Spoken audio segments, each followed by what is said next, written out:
ओम नमो भगवते वासुदेवाय नमः। जय श्री राधे कृष्णा। आप सभी का स्वागत है श्रीमद् भागवत महापुराण के 5वें दिन के दिव्य पाठ में। श्रीमद् भागवत केवल कथा नहीं, ये परम सत्य का उद्घाटन है, भक्ति का मार्ग है और भगवान श्री हरि की असीम महिमा का पावन वर्णन है। ये दिन हमें सिखाता है कि जब मनुष्य अपने धर्म और कर्तव्य के मार्ग पर अडिग रहता है, तब भगवान स्वयं उसका मार्गदर्शन करते हैं। आइए हम सभी श्रद्धा, भक्ति और समर्पण भाव से इस पवित्र ग्रंथ के 5वें दिन की कथा का श्रवण करें और अपने जीवन को आध्यात्मिकता से आलोकित करें। वीडियो को लाइक अवश्य करें, अपने स्नेही जनों के साथ शेयर जरूर करें और चैनल को सब्सक्राइब करना ना भूलें, ताकि श्री हरि की कृपा सभी तक पहुँचे।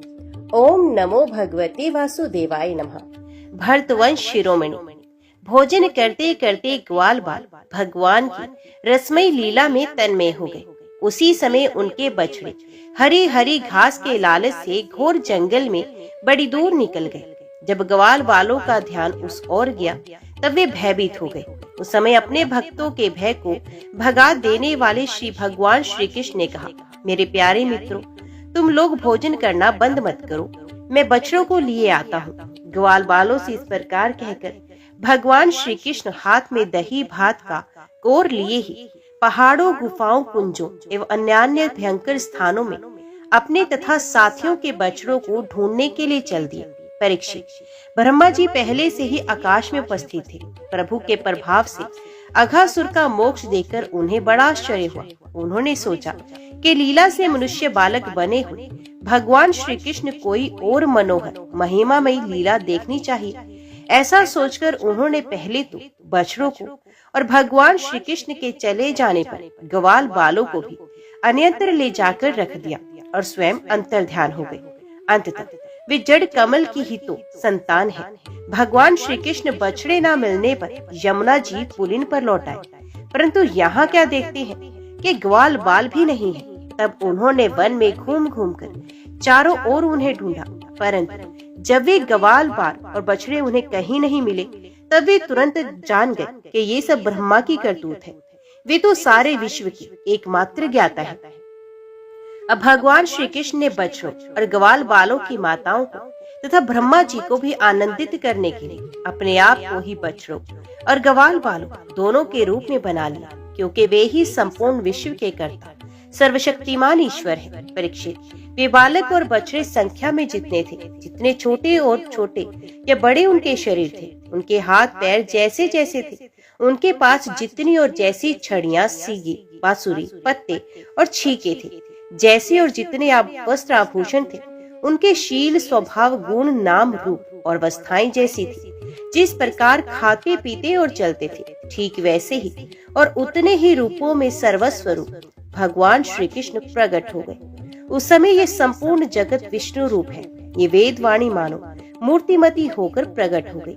सर्वात्मा भगवान स्वयं ही बछड़े बन गए और स्वयं ही ग्वाल बाल अपने आत्म स्वरूप बछड़ों को अपने आत्म स्वरूप ग्वाल बालों के द्वारा घेर कर अपने ही साथ अनेकों प्रकार के खेल खेलते हुए उन्होंने ब्रज में प्रवेश किया। परीक्षित, जिस ग्वाल बाल के जो बछड़े थे, उन्हें उसी ग्वाल बाल के रूप से अलग अलग ले जाकर उसकी बाखल में घुसा दिया और विभिन्न बालकों के रूप में उनके भिन्न भिन्न घरों में चले गए। ग्वाल बालों की माताएं बांसुरी की तान सुनते ही जल्दी से दौड़ आई। ग्वाल बाल बने हुए परब्रह्म श्री कृष्ण को अपने बच्चे समझकर हाथों से उठाकर उन्होंने जोर से हृदय से लगा लिया।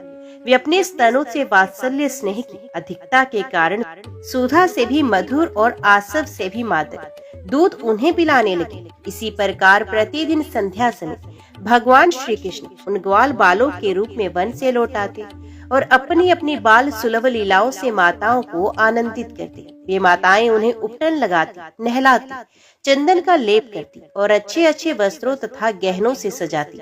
दोनों वोहों के बीच डीठ से बचाने के लिए काजल का डिठोना लगा देती तथा भोजन कराती और तरह तरह से बड़े लाड़ प्यार से उनका लालन पालन करती। ग्वालिनों के समान गोए भी जब जंगलों में से चरकर जल्दी जल्दी लौटते और उनकी हुंकार सुनकर उनके प्यारे बछड़े दौड़कर उनके पास आ जाते। अब वे बार बार उन्हें अपनी जीभ से चाटती और अपना दूध पिलाती। उस समय स्नेह की अधिकता के कारण उनके थनों से स्वयं ही दूध की धारा बहने लगती। इन गाय और ग्वालिनों का मातृ भाव पहले से जैसा ही ऐश्वर्य, ज्ञान रहित और विशुद्ध था। हाँ, अपने असली पुत्रों की अपेक्षा इस समय उनका स्नेह अवश्य अधिक था। इसी प्रकार भगवान भी उनके पहले पुत्रों के समान ही पुत्र भाव दिखला रहे थे, परंतु भगवान में उन बालकों के जैसा मोह का भाव नहीं था कि मैं इनका पुत्र हूँ। अपने अपने बालकों के प्रति ब्रजवासियों की स्नेहलता दिन प्रतिदिन 1 वर्ष तक धीरे धीरे बढ़ती ही गई। यहाँ तक कि पहले श्री कृष्ण में उनका जैसा असीम और अपूर्व प्रेम था, वैसा ही अपने इन बालकों के प्रति भी हो गया। इस प्रकार सर्वात्मा श्री कृष्ण बछड़े ग्वाल बालों के बहाने गोपाल बनकर अपने बालक रूप से वत्स रूप का पालन करते हुए 1 वर्ष तक वन और गोष्ठ की क्रीड़ा करते रहे। जब 1 वर्ष पूरा होने में 5-6 रातें शेष थी, तब एक दिन भगवान श्री कृष्ण बलराम जी के साथ बछड़ों को चराते हुए वन में गए। उस समय गोए गोवर्धन की चोटी पर घास चर रही थी। वहाँ उन्होंने ब्रज के पास ही चरते हुए बहुत दूर अपने बछड़ों को देखा। बछड़ों को देखते ही गौ का वात्सल्य स्नेह उमड़ आया। ये अपने आप की शुद्ध बुद्ध खो बैठी और ग्वालों के रोकने की कुछ भी परवाह ना कर जिस मार्ग से वे ना जा सकते थे, उस मार्ग से हुंकार करती हुई बड़े वेग से दौड़ पड़ी। उस समय उनके थनों से दूध बहता जाता था और उनकी गर्दन सिकुड़कर डेल से मिल गई थी। वे पूंछ तथा सर उठाकर इतने वेग से दौड़ रही थी कि मालूम होता था मानो उनके 2 ही पैर हैं। जिन गौओं के और भी बछड़े हो चुके थे, वे भी गोवर्धन के नीचे अपने पहले बछड़ों के पास दौड़ आई और उन्हें स्नेहवश अपने आप बहता हुआ दूध पिलाने लगी। उस समय वे अपने बच्चों का एक एक अंग ऐसे चाव से चाट रही थी मानो उन्हें अपने पेट में रख लेंगी। गोपों ने उन्हें रोकने का बहुत कुछ प्रयत्न किया, परंतु उनका सारा प्रयत्न व्यर्थ रहा। उन्हें अपनी विफलता पर कुछ लज्जा और गायों पर बड़ा क्रोध आया। जब वे बहुत कष्ट उठाकर उस कठिन मार्ग से उस स्थान पर पहुंचे, तब उन्होंने बछड़ों के साथ अपने बालकों को भी देखा। अपने बच्चों को देखते ही उनका हृदय प्रेम रस से सराबोर हो गया। बालकों के प्रति अनुराग की बाढ़ आ गई। उनका क्रोध ना जाने कहाँ हवा हो गया। उन्होंने अपने अपने बालकों को गोद में उठाकर हृदय से लगा लिया और उनका मस्तक सूंघकर अत्यंत आनंदित हुए। बूढ़े गोपों को अपने बालकों के आलिंगन से परम आनंद की प्राप्ति हुई। वे निहाल हो गए। फिर बड़े कष्ट से उन्हें छोड़कर धीरे धीरे वहां से गए। जाने के बाद भी बालकों के और उनके आलिंगन के स्मरण से उनके नेत्रों से प्रेम के आंसू बहने लगे। बलराम जी ने देखा कि ब्रजवासी गोए और ग्वालनों की उन संतानों पर भी, जिन्होंने अपनी माँ का दूध पीना छोड़ दिया था, क्षण प्रतिक्षण प्रेम संपत्ति और उसके अनुरूप उत्कंठा बढ़ती जा रही है। तब वे विचार में पड़ गए, क्योंकि उन्हें इसका कारण मालूम नहीं था। ये कैसी विचित्र बात है। सर्वात्मा श्री कृष्ण में ब्रजवासियों का और मेरे जैसा अपूर्व स्नेह है, वैसा ही इन बालकों और बछड़ों पर भी बढ़ता जा रहा है। ये कौन सी माया है, कहाँ से आई है? ये किसी देवता की है, मनुष्य की है अथवा असुरों की है? परंतु क्या ऐसा भी संभव है? नहीं नहीं, ये तो मेरे प्रभु की माया है और किसी की माया में ऐसी सामर्थ्य नहीं जो मुझे भी मोहित कर ले। बलराम जी ने ऐसा विचार करके ज्ञान दृष्टि से देखा तो उन्हें ऐसा मालूम हुआ कि इन सब बछड़ों और ग्वाल बालों के रूप में केवल श्री कृष्ण ही श्री कृष्ण है। तब उन्होंने श्री कृष्ण से कहा, भगवान, ये ग्वाल बाल और बछड़े ना देवता है, ना तो कोई ऋषि है, और भिन्न भिन्न रूपों का आश्रय लेने पर भी आप अकेले ही इन रूपों में प्रकाशित हो रहे हैं। कृपया स्पष्ट करके थोड़े में ही ये बता दीजिए कि आप इस प्रकार बछड़े, बालक, सिंगी, रस्सी आदि के रूप में अलग अलग क्यों प्रकाशित हो रहे हैं। तब भगवान ने ब्रह्मा की सारी करतूत सुना दी और बलराम जी ने सारी बातें जान ली। परीक्षित, तब तक ब्रह्मा जी ब्रह्मलोक से ब्रज में लौट आए। उनके कालमान से अब तक केवल एक त्रुटि समय व्यतीत हुआ था। उन्होंने देखा कि भगवान श्री कृष्ण ग्वाल बाल और बछड़ों के साथ 1 साल से पहले की भांति ही क्रीड़ा कर रहे हैं। वे सोचने लगे, गोकुल में जितने भी ग्वाल बाल और बछड़े थे, वे तो मेरी माया में छैया पर सो रहे हैं। उनके तो मैंने अपनी माया से अचेत कर दिया था। वे तब से अब तक सचेत नहीं हुए। तब मेरी माया से मोहित ग्वाल बाल और बछड़ों के अतिरिक्त ये उतने ही दूसरे बालक तथा बछड़े कहाँ से आ गए जो 1 साल से भगवान के साथ खेल रहे हैं। ब्रह्मा जी ने दोनों स्थानों पर दोनों को देखा और बहुत देर तक ध्यान करके अपनी ज्ञान दृष्टि से उनका रहस्य जान लिया। परंतु इन दोनों में कौन से पहले के ग्वाल बाल है और कौन से पीछे बना लिए गए हैं, इसमें कौन से सच्चे हैं कौन से बनावटी, ये बात वे किसी प्रकार ना समझ सके। भगवान श्री कृष्ण की माया में तो सभी मुग्ध हो रहे हैं, परंतु कोई भी माया मोह भगवान का स्पर्श नहीं कर सकता। ब्रह्मा जी उन्हीं भगवान श्री कृष्ण को अपनी माया से मोहित करने चले थे, किंतु उनको मोहित करना तो दूर रहा, वे अजन्मा होने पर भी अपनी ही माया से अपने आप मोहित हो गए। जिस प्रकार रात के घोर अंधकार में कोहरे के अंधकार का और दिन के प्रकाश में जुगनू के प्रकाश का पता नहीं चलता, वैसे ही जब शुद्र पुरुष महापुरुषों पर अपनी माया का प्रयोग करते हैं तब वे उनका तो कुछ बिगाड़ नहीं सकती, अपना ही प्रभाव खो बैठती हैं। ब्रह्मा जी विचार कर ही रहे थे कि उनके देखते देखते उसी क्षण सभी ग्वाल बाल और बछड़े श्री कृष्ण के रूप में दिखाई पड़ने लगे। सबके सब सजल जलधर के समान श्याम वर्ण पीताम्बरधारी, शंख चक्र गदा और पद्म से युक्त चतुर्भुज, सबके सर पर मुकुट, कानों में कुंडल और कंठों में मनोहर हार तथा वनमालाएं शोभायमान हो रही थी। उनके वक्ष स्थल पर स्वर्ण की सुनहली रेखा, श्रीवत्स, बाहुओं में बाजूबंद, कलाइयों में शंखाकार रत्नों से जड़े कंगन, चरणों में नुपुर और कड़े, कमर में करधनी तथा अंगुलियों में अंगूठियां जगमगा रही थी। वे नख से शीख तक समस्त अंगों में कोमल और नूतन तुलसी की मालाएं, जो उन्हें बड़े भाग्यशाली भक्तों ने पहनाई थी, धारण किए हुए थे। उनकी मुस्कान चांदनी के समान उज्जवल थी और रत्नारे नेत्रों की कटाक्ष पूर्ण चितवन बड़ी ही मधुर थी। ऐसा जान पड़ता था मानो इस दोनों के द्वारे सत्व गुण और रजोगुण को स्वीकार करके भक्तजनों के हृदय में शुद्ध लालसाएं जगाकर उनको पूर्ण कर रहे हैं। ब्रह्मा जी ने ये भी देखा कि उन्हीं के जैसे दूसरे ब्रह्मा से लेकर तृण तक सभी चराचर जीव मूर्तिमान होकर नाचते गाते अनेक प्रकार की पूजा सामग्री से अलग अलग भगवान के उन सब रूपों की उपासना कर रहे हैं। उन्हें अलग अलग अणिमा महिमा आदि सिद्धियां, माया विद्या आदि विभूतियां एवं महतत्व आदि 24 तत्व चारों ओर से घेरे हुए हैं। प्रकृति में शोभ उत्पन्न करने वाला काल, उसके परिणाम का कारण स्वभाव, वासनाओं को जगाने वाला संस्कार, कामनाएं, कर्म, विषय और फल, सभी मूर्तिमान होकर भगवान के प्रत्येक रूप की उपासना कर रहे हैं। भगवान की सत्ता और महत्ता के सामने उन सभी की सत्ता और महत्ता अपना अस्तित्व खो बैठी थी। ब्रह्मा जी ने ये भी देखा कि वे सभी भूत भविष्य तो वर्तमान काल के द्वारा सीमित नहीं है, त्रिकाल बाधित सत्य है। वे सबके सब स्वयं प्रकाश और केवल अनंत आनंद स्वरूप है। उनमें जड़ता अथवा चेतना का भेदभाव नहीं है। वे सबके सब एक रस है। यहाँ तक कि उपनिषदर्शी तत्व ज्ञानियों की दृष्टि भी उनकी अनंत महिमा का स्पर्श नहीं कर सकती। इस प्रकार ब्रह्मा जी ने एक साथ ही देखा कि वे सब के सब उन पर ब्रह्म परमात्मा श्री कृष्ण के ही स्वरूप है, जिनके इस प्रकाश से ये सारा जगत प्रकाशित हो रहा है। ये अत्यंत आश्चर्यमय दृश्य देखकर ब्रह्मा जी तो चकित रह गए। उनकी 11 इंद्रियां शुद्ध एवं स्तब्ध हो गई। वे भगवान के तेज से निस्तेज होकर मौन हो गए।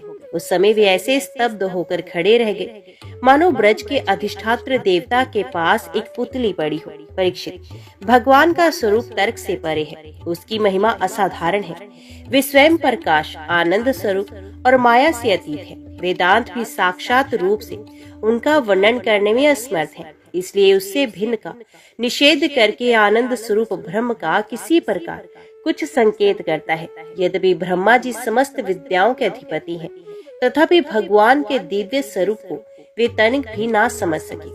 ये क्या है? यहाँ तक कि वे भगवान के उन महिमामय रूपों को देखने में भी असमर्थ हो गए। उनकी आंखें मुंद गई। भगवान श्री कृष्ण ने ब्रह्मा के समोह और असमर्थता को जानकर बिना किसी प्रयास के तुरंत अपनी माया का पर्दा हटा दिया। इससे ब्रह्मा जी को ब्रह्म ज्ञान प्राप्त हुआ। वे मानो मरकर फिर जी उठे। सचेत होकर उन्होंने ज्यों त्यों करके बड़े कष्ट से अपने नेत्र खोले। तब कहीं उन्हें अपना शरीर और ये जगत दिखाई दिया। फिर ब्रह्मा जी जब चारों ओर देखने लगे, तब पहले दिशाएं और उसके बाद तुरंत ही उनके सामने वृंदावन दिखाई पड़ा। वृंदावन सबके लिए एक सा प्यारा है। जिधर देखिए उधर ही जीवों को जीवन देने वाले फल और फूलों से लदे हुए हरे हरे पत्तों से लहलहाते हुए वृक्षों की पांतें शोभा पा रही हैं। भगवान श्री कृष्ण की लीला भूमि होने के कारण वृंदावन धाम में क्रोध, तृष्णा आदि दोष प्रवेश नहीं कर सकते और वहाँ स्वभाव से ही परस्पर दुस्सह्य वैर रखने वाले मनुष्य और पशु पक्षी भी प्रेमी मित्रों के समान हिल मिलकर रह जाते हैं। ब्रह्मा जी ने वृंदावन का दर्शन करने के बाद देखा कि अद्वितीय परब्रह्म गोप वंश के बालक का सा नाट्य कर रहा है। एक होने पर भी उसके सखा है, अनंत होने पर भी वे इधर उधर घूम रहा है और उसका ज्ञान अगाध होने पर भी वे अपने ग्वाल बाल और बछड़ों को ढूंढ रहा है। ब्रह्मा जी ने देखा कि जैसे भगवान श्री कृष्ण पहले अपने हाथ में दही भात का कोर लिए उन्हें ढूंढ रहे थे, वैसे ही अब भी अकेले ही उनकी खोज में लगे हैं। भगवान को देखते ही ब्रह्मा जी अपने वाहन हंस पर से कूद पड़े और सोने के समान चमकते हुए अपने शरीर से पृथ्वी पर दंड की भांति गिर पड़े। उन्होंने अपने चारों मुकुटों के अग्रभाग से भगवान के चरण कमलों का स्पर्श करके नमस्कार किया और आनंद के आंसुओं की धारा से उन्हें नहला दिया। वे भगवान श्री कृष्ण की पहले देखी हुई महिमा का बार बार स्मरण करते, उनके चरणों पर गिरते और उठ उठ कर फिर गिर पड़ते। इसी प्रकार बहुत देर तक वे भगवान के चरणों में ही पड़े रहे। फिर धीरे धीरे उठे और अपने नेत्रों के आंसू पोंछे। प्रेम और मुक्ति के एकमात्र उद्गम भगवान को देखकर उनका सर झुक गया। वे कांपने लगे। अंजलि बांधकर बड़ी नम्रता और एकाग्रता के साथ गदगद वाणी से वे भगवान की स्तुति करने लगे। ब्रह्मा जी ने स्तुति की और बोला, हे प्रभु, एकमात्र आप ही स्तुति करने योग्य हैं। मैं आपके चरणों में नमस्कार करता हूँ। आपका ये शरीर वर्षा कालीन मेघ के समान श्यामल है। इस पर स्थिर बिजली के समान झिलमिल झिलमिल करता हुआ पीताम्बर शोभा पाता है। आपके गले में घुंची की माला, कानों में मकराकृति कुंडल तथा सर पर मोर पंखों का मुकुट है। इन सबकी कांति से आपके मुख पर अनोखी छटा छिटक रही है। वक्ष स्थल पर लटकती हुई वनमाला और नन्ही सी हथेली पर दही भात का कोर, बगल में बेंत और सिंगी तथा कमर की फेंट में आपकी पहचान बताने वाली बांसुरी शोभा पा रही है। आपके कमल से सुकोमल परम सुकुमार चरण और ये गोपाल बालक का सुमधुर वेश स्वयं प्रकाश परमात्मा, आपका ये श्री विग्रह भक्तों की लालसा अभिलाषा पूर्ण करने वाला है। ये आपकी चिन्मयी इच्छा का मूर्तिमान स्वरूप मुझ पर आपका साक्षात कृपा प्रसाद है। मुझे अनुग्रहित करने के लिए आपने इसे प्रकट किया है। कौन कहता है कि ये पंचभूतों की रचना है? प्रभु, ये तो प्राकृतिक अपराकृतिक शुद्ध सत्व में है। मैं या और कोई समाधि लगाकर भी आपकी सच्चिदानंद विग्रह की महिमा नहीं जान सकता। फिर आत्मानंद भानु स्वरूप साक्षात आपकी ही महिमा को तो कोई एकाग्र मन से कैसे जान सकता है?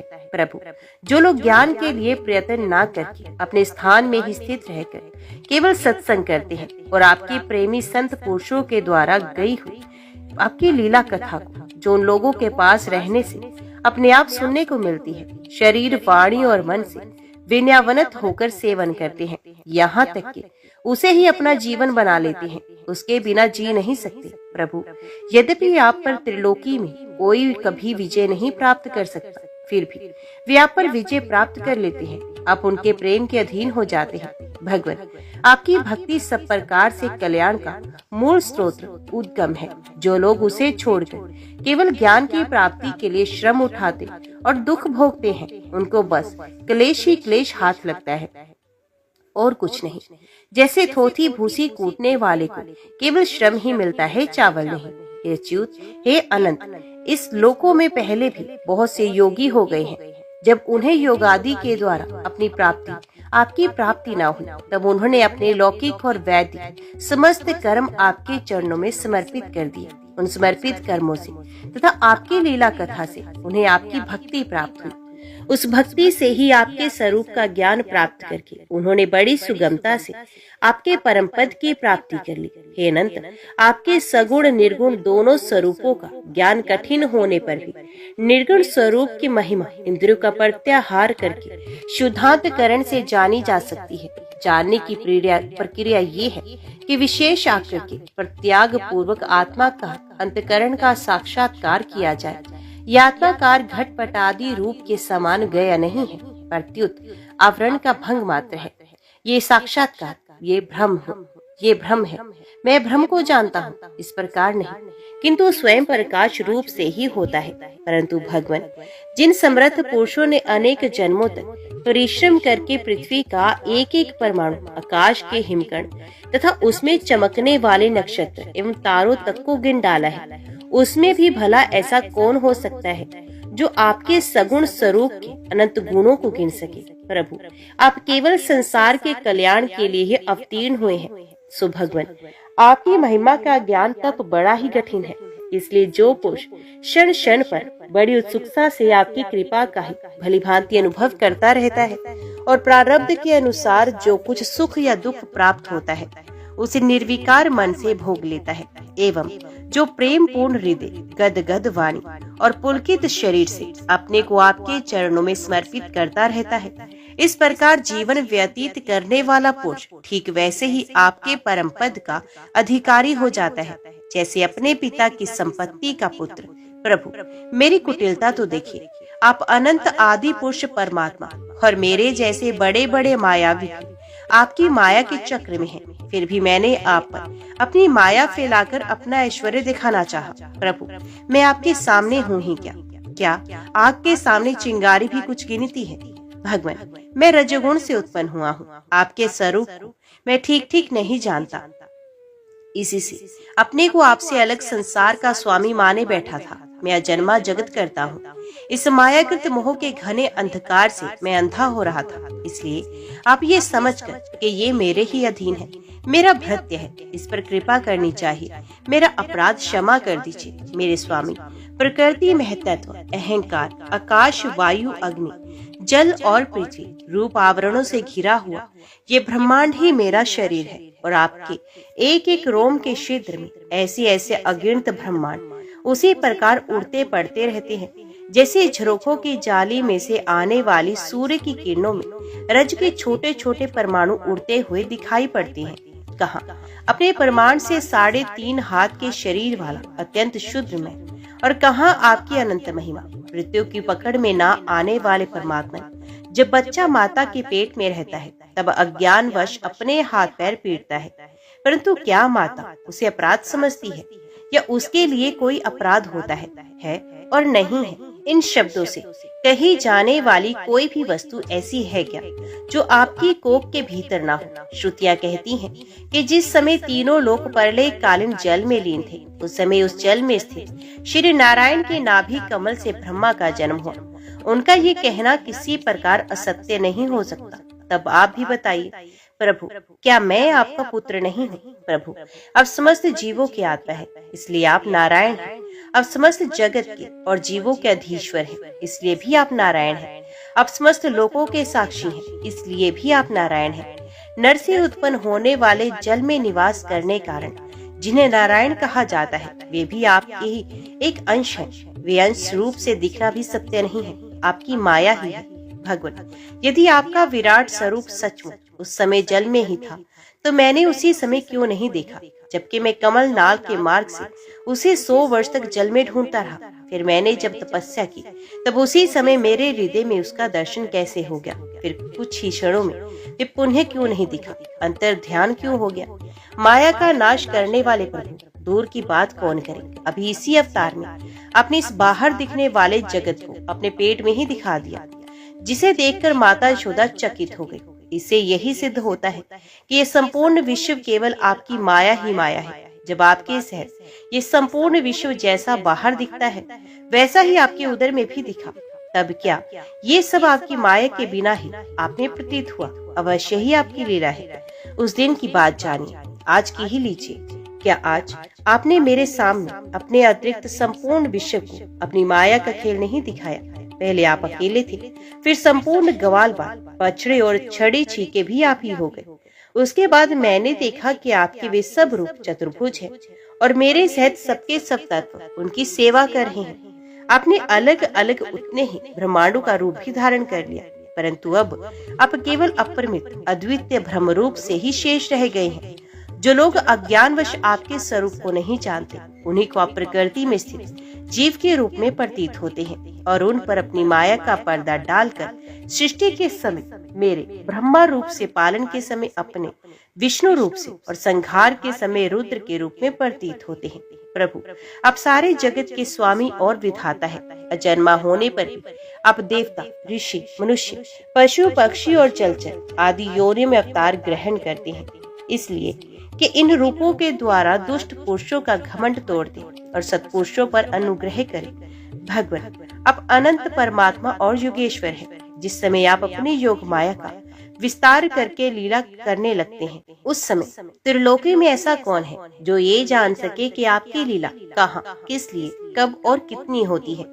इसलिए ये संपूर्ण जगत स्वप्न के समान असत्य, अज्ञान रूप और दुख पर दुख देने वाला है। आप परमानंद, परम ज्ञान स्वरूप एवं अनंत है। ये माया से उत्पन्न एवं विलीन होने पर भी आप में आपकी सत्ता से सत्य के समान प्रतीत होता है। प्रभु, आज ही एकमात्र सत्य है, एक क्योंकि आज सबकी आत्मा है। आप पुराण पुरुष होने के कारण समस्त जन्मादि विकारों से रहित हैं। आप स्वयं प्रकाश हैं, इसलिए देश, काल और वस्तु जो पर प्रकाश है किसी प्रकार आपको सीमित नहीं कर सकते। आप उनके भी आदि प्रकाशक हैं। आप अविनाशी होने के कारण नित्य हैं। आपका अनंत अखंडित है।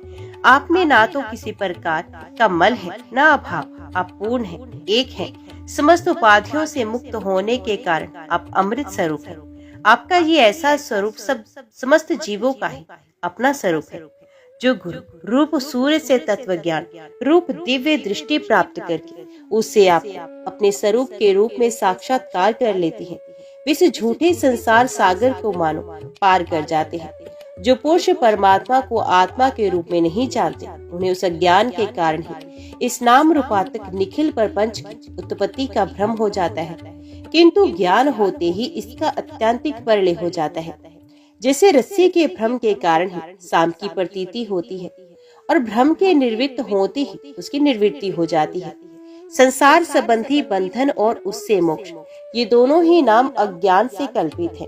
वास्तव में ये अज्ञान के ही दो नाम हैं। ये सत्य और ज्ञान स्वरूप परमात्मा से भिन्न अस्तित्व नहीं रखते। जैसे सूर्य में दिन और रात का भेद नहीं है, वैसे ही विचार करने पर अखंड चित्त स्वरूप केवल शुद्ध आत्म तत्व में न बंधन है न तो मोक्ष। भगवान, कितने आश्चर्य की बात है कि आप हैं अपनी आत्मा, पर लोग आपको पराया मानते हैं और शरीर आदि है पराये, किंतु उनको आत्मा मान बैठते हैं और इसके बाद आपको कहीं अलग ढूंढने लगते हैं। भला अज्ञानी जीवों का ये कितना बड़ा अज्ञान है। ये अनंत, आप तो सबके अंतकरण में विराजमान हैं। इसलिए संत लोग आपके अतिरिक्त जो कुछ प्रतीत हो रहा है उसका परित्याग करते हुए अपने भीतर ही आपको ढूंढते हैं, क्योंकि यद्यपि रस्सी में सांप नहीं है, फिर भी उस प्रतीयमान सांप को मिथ्या निश्चय किए बिना भला कोई सत्पुरुष सच्ची रस्सी को कैसे जान सकता है। अपने भक्त जनों के हृदय में स्वयं स्फुरित होने वाला भगवान, आपके ज्ञान का स्वरूप और महिमा ऐसी ही है, उससे अज्ञान कल्पित जगत का नाश हो जाता है। फिर भी जो पुरुष आपके युगल चरण कमलों का तनिक सा भी कृपा प्रसाद प्राप्त कर लेता है, उससे अनुग्रहित हो जाता है, वही आपकी सच्चिदानंद में महिमा का तत्व जान सकता है। दूसरा कोई भी ज्ञान वैराग्यादि साधन रूप अपने प्रयत्न से बहुत काल तक कितना भी अनुसंधान करता रहे, वे आपकी महिमा का यथार्थ ज्ञान नहीं प्राप्त कर सकता। इसलिए भगवान, मुझे इस जन्म में, दूसरे जन्म में अथवा किसी पशु पक्षी आदि के जन्म में भी ऐसा सौभाग्य प्राप्त हो कि मैं आपके दासों में से कोई एक दास हो जाऊं और फिर आपके चरण कमलों की सेवा करूं। मेरे स्वामी, जगत के बड़े बड़े यज्ञ सृष्टि के प्रारंभ से लेकर अब तक आपको पूर्ण तृप्त ना कर सके, परंतु आपने ब्रज की गायों और ग्वालिनों के बछड़े एवं बालक बनकर उनके स्तनों का अमृत सा दूध बड़े उमंग से पिया है। वास्तव में उन्हीं का जीवन सफल है, वे ही अत्यंत धन्य है। अहो, नंद और ब्रजवासी गोपों के धन्य भाग्य है। वास्तव में उनका अहोभाग्य है, क्योंकि परम आनंद स्वरूप सनातन परिपूर्ण ब्रह्म आप उनके अपने सगे संबंधी और सुहृद है। ये च्युत, इन ब्रजवासियों के सौभाग्य की महिमा तो अलग रही। मन आदि 11 इंद्रियों के अधिष्ठात्र देवताओं के रूप में रहने वाले महादेव आदि हम लोग बड़े ही भाग्यवान हैं।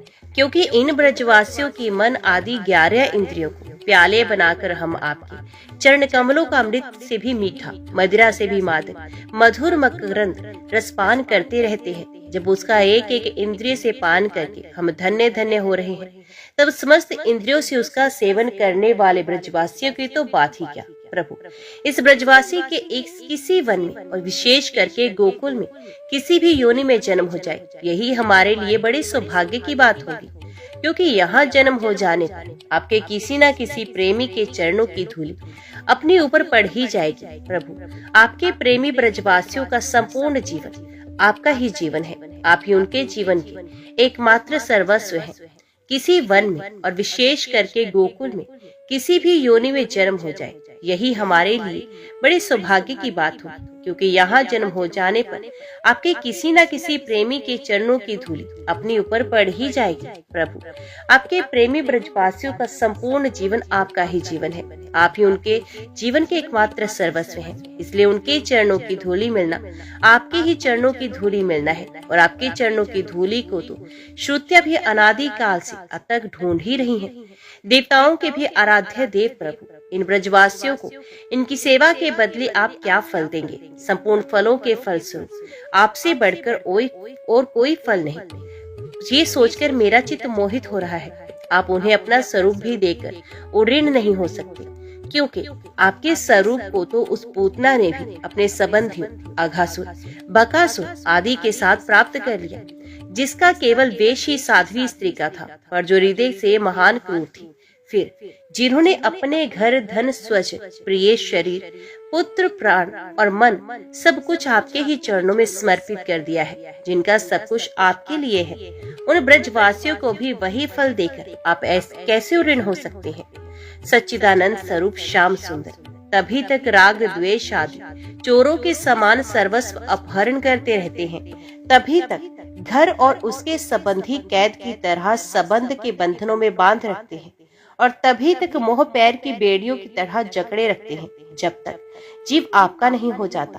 प्रभु, अब विश्व के विखेड़े से सर्वथा रहित है, फिर भी आपने शरणागत भक्त जनों को अनंत आनंद वितरण करने के लिए पृथ्वी में अवतार लेकर विश्व के समान ही लीला विलास का विस्तार किया है। मेरे स्वामी, बहुत कहने की आवश्यकता नहीं। जो लोग आपकी महिमा जानते हैं वे जानते रहें। मेरे मन, वाणी और शरीर तो आपकी महिमा जानने में सर्वथा असमर्थ है। सच्चिदानंद स्वरूप श्री कृष्ण आप सबके साक्षी हैं, इसलिए आप सबको जानते हैं। आप समस्त जगत के स्वामी हैं। ये संपूर्ण प्रपंच आप में ही स्थित है। आपसे मैं और क्या कहूँ।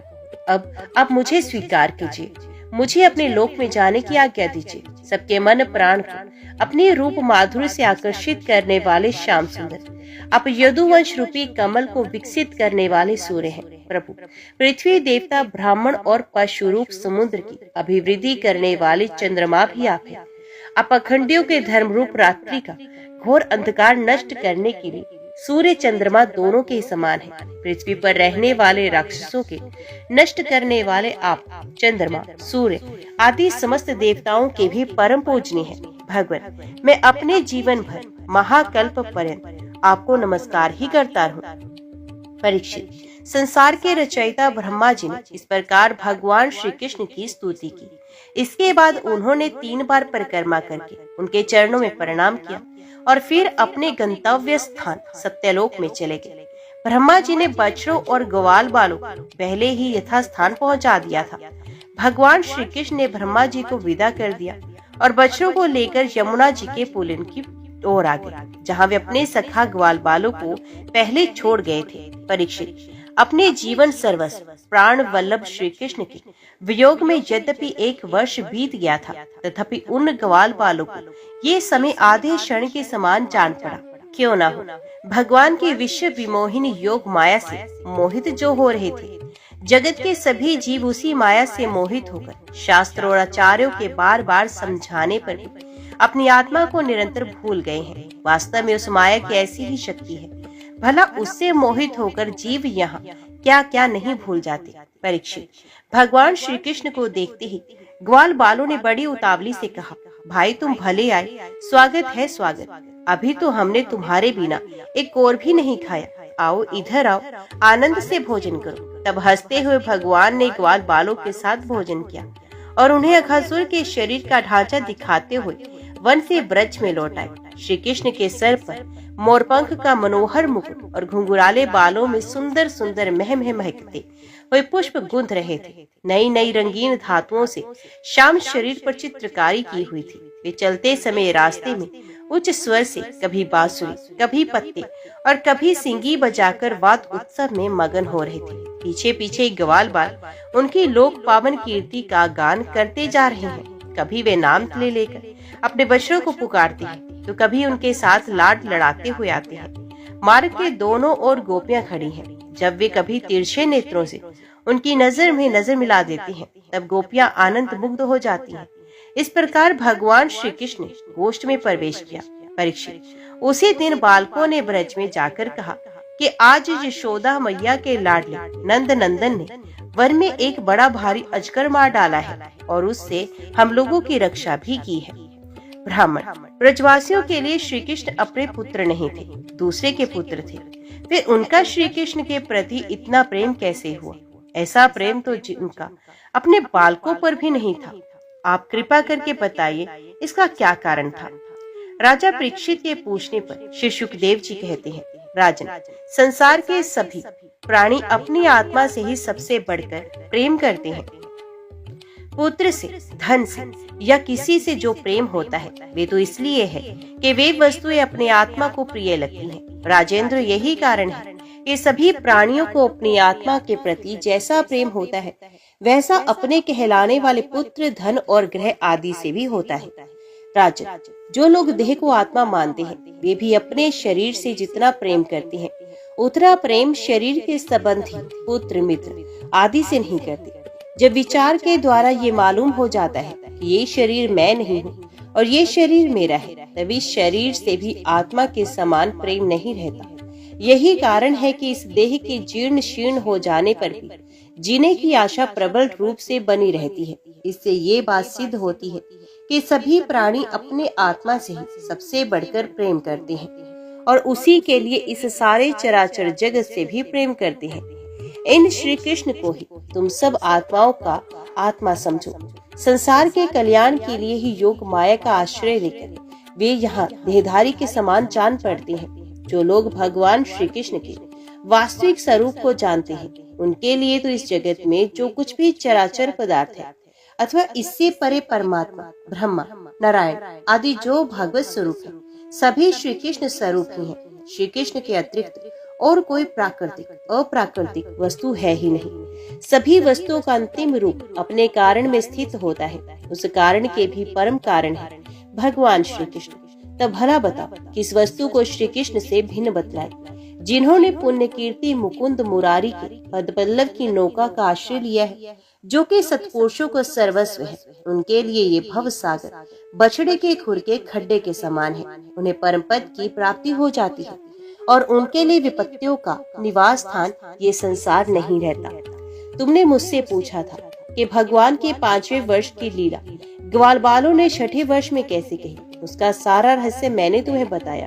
भगवान श्री कृष्ण के ग्वाल बालों के साथ वन क्रीड़ा, अघासुर को मारना, हरी हरी घास से युक्त भूमि पर बैठकर भोजन करना, अप्राकृतिक रूपधारी बछड़ों और ग्वाल बालों का प्रकट होना और ब्रह्मा जी के द्वारा की हुई इस महान स्तुति को जो मनुष्य सुनता और कहता है उसको धर्म, अर्थ, काम और मोक्ष की प्राप्ति होती है। परीक्षित, इस प्रकार श्री कृष्ण और बलराम ने कुमार अवस्था के अनुरूप आंख मिचोने, सेतु बंधन, बंदरों की भांति उछलना कूदना आदि अनेकों लीलाएं करके अपनी कुमार अवस्था ब्रज में ही त्याग दी। परीक्षित, अब बलराम और श्री कृष्ण ने पौगांड अवस्था में अर्थात 6ठे वर्ष में प्रवेश किया था। अब उन्हें गोए चराने की स्वीकृति मिल गई। वे अपने सखा ग्वाल बालों के साथ गोए चराते हुए वृंदावन में जाते और अपने चरणों से वृंदावन को अत्यंत पावन कर ये वन गौओं के लिए हरी हरी घास से युक्त एवं रंग बिरंगे पुष्पों की खान हो रहा था। आगे आगे गोए, उनके पीछे पीछे बांसुरी बजाते हुए श्याम सुंदर, तदंतर बलराम और फिर श्री कृष्ण के यश का गान करते हुए ग्वाल बाल इस प्रकार विहार करने के लिए उन्होंने उस वन में प्रवेश किया। उस वन में कहीं तो भोरे बड़ी मधुर गुंजार कर रहे थे, तो कहीं झुंड के झुंड हिरण चौकड़ी भर रहे थे और कहीं सुंदर सुंदर पक्षी चहक रहे थे। बड़े ही सुंदर सुंदर सरोवर थे जिनका जल महात्माओं के हृदय के समान स्वच्छ और निर्मल था। उनमें खिले हुए कमलों के सौरभ से सुवासित होकर शीतल मंद सुगंध वायु उस वन की सेवा कर रही थी। इतना मनोहर था वे वन कि उसे देखकर भगवान ने मन ही मन उसमें विहार करने का संकल्प लिया। पुरुषोत्तम भगवान ने देखा कि बड़े बड़े वृक्ष फल और फूलों के भार से झुककर अपनी डालियों और नूतन कोपलों की लालिमा से उनके चरणों का स्पर्श कर रहे हैं। तब उन्होंने बड़े आनंद से कुछ मुस्कुराते हुए से अपने बड़े भाई बलराम जी से कहा, देव शिरोमणि, यूं तो बड़े बड़े देवता आपके चरण कमलों की पूजा करते हैं, परंतु देखिए तो ये वृक्ष भी अपनी डालियों से सुंदर पुष्प और फलों की सामग्री लेकर आपके चरण कमलों में झुक रहे हैं, नमस्कार कर रहे हैं। क्यों ना हो, इन्होंने इसी सौभाग्य के लिए तथा अपना दर्शन एवं श्रवण करने वालों के अज्ञान का नाश करने के लिए ही तो वृंदावन धाम में वृक्ष योनि ग्रहण किए है।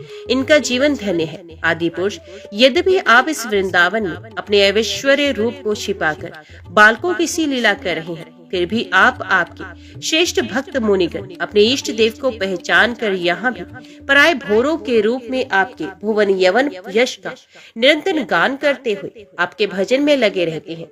वे एक क्षण के लिए भी आपको नहीं छोड़ना चाहते। भाई जी, वास्तव में आप ही स्तुति करने योग्य हैं। देखिए, आपको अपने घर आया देख ये मोर आपके दर्शनों से आनंदित होकर नाच रहा है। हिरण्या मृग नयनी गोपियों के समान अपनी प्रेम भरी दृश्य चितवन से आपके प्रति प्रेम प्रकट कर रही हैं, आपको प्रसन्न कर रही हैं। ये कोयले अपनी मधुर कुहू कुहू ध्वनि से आपका कितना सुंदर स्वागत कर रही हैं। वे वनवासी होने पर भी धन्य हैं, क्योंकि सत्पुरुषों का स्वभाव भी ऐसा होता है कि वे घर आए अतिथि को अपनी प्रिय से प्रिय वस्तु भेंट कर देते हैं। आज यहाँ की भूमि अपनी हरी हरी घास के साथ आपके चरणों का स्पर्श प्राप्त करके धन्य हो रही है। यहाँ के वृक्ष, लताएं और झाड़ियाँ आपके अंगुलियों का स्पर्श पाकर अपना अहोभाग्य मान रही हैं। आपकी दया भरी चितवन से नदी, पर्वत, पशु पक्षी सब कृतार्थ हो रहे हैं और ब्रज की गोपियां आपके वक्षस्थल का स्पर्श प्राप्त करके जिसके लिए स्वयं लक्ष्मी भी लालायित रहती हैं, धन्य धन्य हो रही हैं। परीक्षित, इस प्रकार परम सुंदर वृंदावन को देखकर भगवान श्री कृष्ण बहुत ही आनंदित हुए। वे अपने सखा ग्वाल बालों के साथ गोवर्धन की तराई में यमुना तट पर गौओं को चराते हुए अनेकों प्रकार की लीलाएं करने लगे। एक और ग्वाल बाल भगवान श्री कृष्ण के चरित्रों की मधुर तान छेड़ रहे थे, तो दूसरी ओर बलराम जी के साथ वनमाला पहने हुए श्री कृष्ण मतवाले भोरों की सुरीली गुनगुनाहट में अपना स्वर मिलाकर मधुर संगीत अलापने लगते हैं। कभी कभी श्री कृष्ण कूजते हुए राजहंसों के साथ स्वयं भी कूजने लगते हैं, तो कभी नाचते हुए मोरों के साथ स्वयं भी ठुमक ठुमक कर नाचने लगते हैं और ऐसा नाचते हैं कि मयूर को उपसास्पद बना देते हैं। कभी मेघ के समान गंभीर वाणी से दूर गए हुए पशुओं को उनका नाम ले लेकर प्रेम से पुकारते हैं। उनके कंठ की मधुर ध्वनि सुनकर गायों और ग्वाल बालों का चित्त भी अपने वश में नहीं रहता। कभी चकोर, कराकुल, चकवा, भरदूर और मोर आदि पक्षियों की सी बोली बोलते, तो कभी बाघ, सिंह आदि की गर्जना से डरे हुए जीवों के समान स्वयं भी भयभीत किसी लीला करते। जब बलराम जी खेलते खेलते थक कर किसी ग्वालबाल की गोद के तकिए पर सर रखकर लेट जाते, तब श्री कृष्ण उसके पैर दबाने लगते, पंखा झलने लगते और उस प्रकार अपने बड़े भाई की थकावट दूर करते।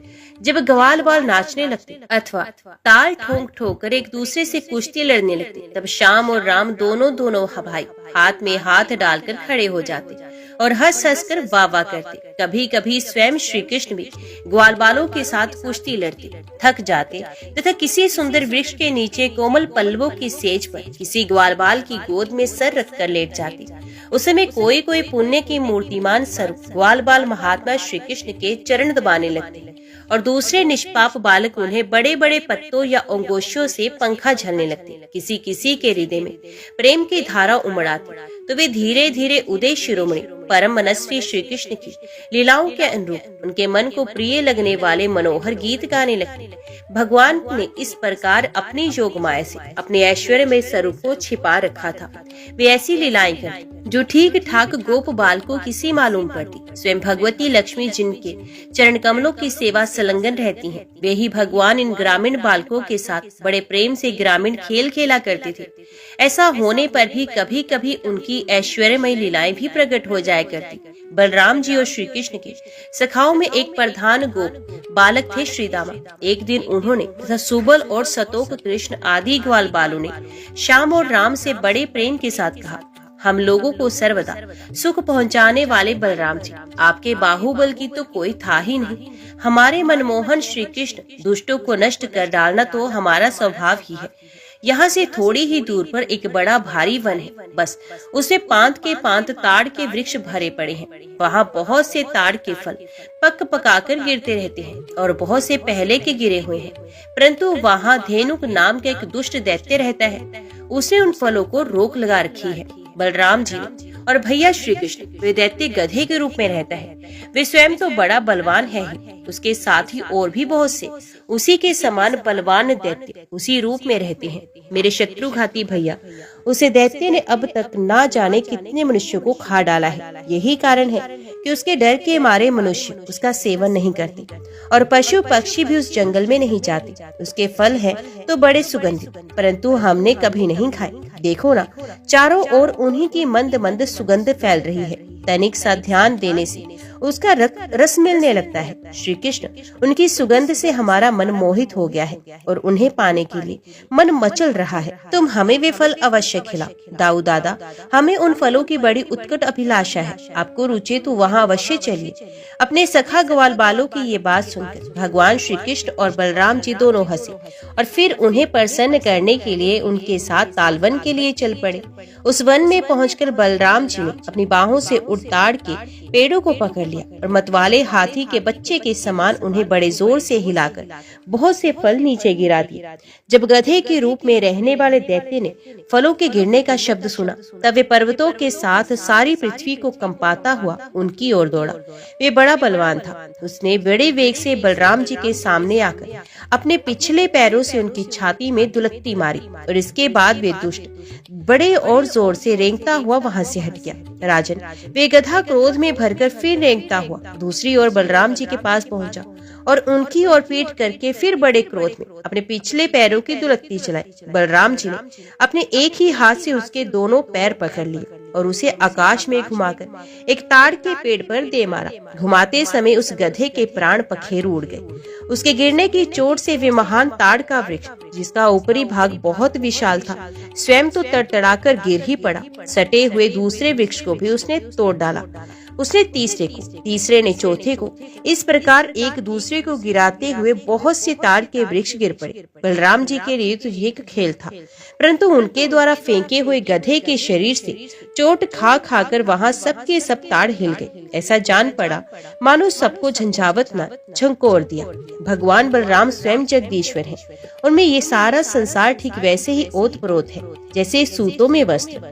अब भला उनके लिए कौन सी आश्चर्य की बात है। उस समय धेनुकासुर के भाई बंधु अपने भाई के मारे जाने से क्रोध के मारे आग बबूला हो गए। सबके सब गधे बलराम जी और श्री कृष्ण पर बड़े वेग से टूट पड़े। राजन, उनमें से जो पास आया उसी को बलराम जी और श्री कृष्ण ने खेल ही खेल में पिछले पैर पकड़कर ताल वृक्षों पर दे मारा। उस समय वे भूमि ताड़ के फलों से पट गई और टूटे हुए वृक्ष तथा दैत्यों के प्राणहीन शरीरों से भर गए। जैसे बादलों से आकाश ढक गया हो, उस भूमि की वैसे ही शोभा होने लगी।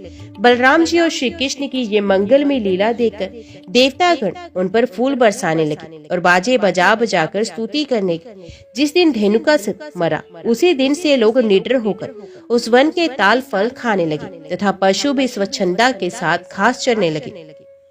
इसके बाद कमल दल लोचन भगवान श्री कृष्ण बड़े भाई बलराम जी के साथ ब्रज में आए। उस समय उनके साथी ग्वाल बाल उनके पीछे पीछे चलते हुए उनकी स्तुति करते जाते थे। क्यों ना हो, भगवान की लीलाओं का श्रवण कीर्तन ही सबसे बढ़कर पवित्र जो है। उस समय श्री कृष्ण की घुंघराली अलकों पर गौओं के खुरों से उड़ उड़कर धूल पड़ रही थी। सिर पर मोरपंख का मुकुट था और बालों में सुंदर सुंदर जंगली पुष्प गूंथे हुए थे। उनके नेत्रों में मधुर चितवन और मुख पर मनोहर मुस्कान थी। वे मधुर मधुर मुरली बजा रहे थे और साथ ही ग्वाल बाल उनकी ललित कीर्ति का गान कर रहे थे। बंसी की ध्वनि सुनकर बहुत सी गोपियां एक साथ ही ब्रज से बाहर निकल आई। उनकी आंखें ना जाने कब से श्री कृष्ण के दर्शन के लिए तरस रही थी। गोपियों ने अपने नेत्र रूप भ्रमरों से भगवान के मुखारविंद का मकरंद रस पान करके दिन भर के विरह की जलन शांत की, और भगवान ने भी उनकी लाज भरी हंसी तथा विनय से युक्त प्रेम भरी तिरछी चितवन का सत्कार स्वीकार करके ब्रज में प्रवेश किया। उधर यशोदा मैया और रोहिणी जी का हृदय वात्सल्य स्नेह से उमड़ रहा था। उन्होंने श्याम और राम के घर पहुंचते ही उनकी इच्छा के अनुसार तथा समय के अनुरूप पहले से ही सोच संजो कर रखी हुई वस्तुएं उन्हें खिलाई पिलाई और पहनाई। माताओं ने तेल उपटन आदि लगाकर स्नान कराया। इससे उनकी दिन भर घूमने फिरने की मार्ग की थकान दूर हो गई। फिर उन्होंने सुंदर वस्त्र पहनाकर दिव्य पुष्पों की माला पहनाई तथा चंदन लगाया। तत्पश्चात दोनों भाइयों ने माताओं को परोसा हुआ स्वादिष्ट भोजन खाया। उसके बाद बड़े लाड़ प्यार से दुलार दुलार कर यशोदा और रोहिणी ने उन्हें सुंदर शैया पर सुलाया। श्याम और राम बड़े आराम से सो गए। भगवान श्री कृष्ण इस प्रकार वृंदावन में अनेक लीलाएं करते। एक दिन अपने सखा ग्वाल बालों के साथ वे यमुना तट पर गए। राजन उस दिन बलराम जी उनके साथ नहीं थे। उस समय जेठ आषाढ़ के घाम से गोई और ग्वाल बाल अत्यंत पीड़ित हो रहे थे। प्यास से उनका कंठ सूख रहा था, इसलिए उन्होंने यमुना जी का विषैला जल पी लिया। परीक्षित होनहार के वश उन्हें इस बात का ध्यान ही नहीं रहा था। उस विषैले जल के पीते ही सब गोए और ग्वाल बाल प्राणहीन होकर यमुना जी के तट पर गिर पड़े। उन्हें ऐसी अवस्था में देखकर योगेश्वरों के भी ईश्वर भगवान श्री कृष्ण अपनी अमृत बरसाने वाली दृष्टि से उन्हें जीवित कर दिया। उनके स्वामी और सर्वस्व तो एकमात्र श्री कृष्ण ही थे। परीक्षित, चेतना आने पर वे सब यमुना जी के तट पर उठ खड़े हुए और आश्चर्यचकित होकर एक दूसरे की ओर देखने लगे। राजन, अंत में उन्होंने यही निश्चय किया कि हम लोग विषैला जल पी लेने के कारण मर चुके थे, परंतु हमारे श्री कृष्ण ने अपनी अनुग्रह भरी दृष्टि से हमें देखकर हमें फिर से जिला दिया है। ओम नमो भगवते वासुदेवाय नमः।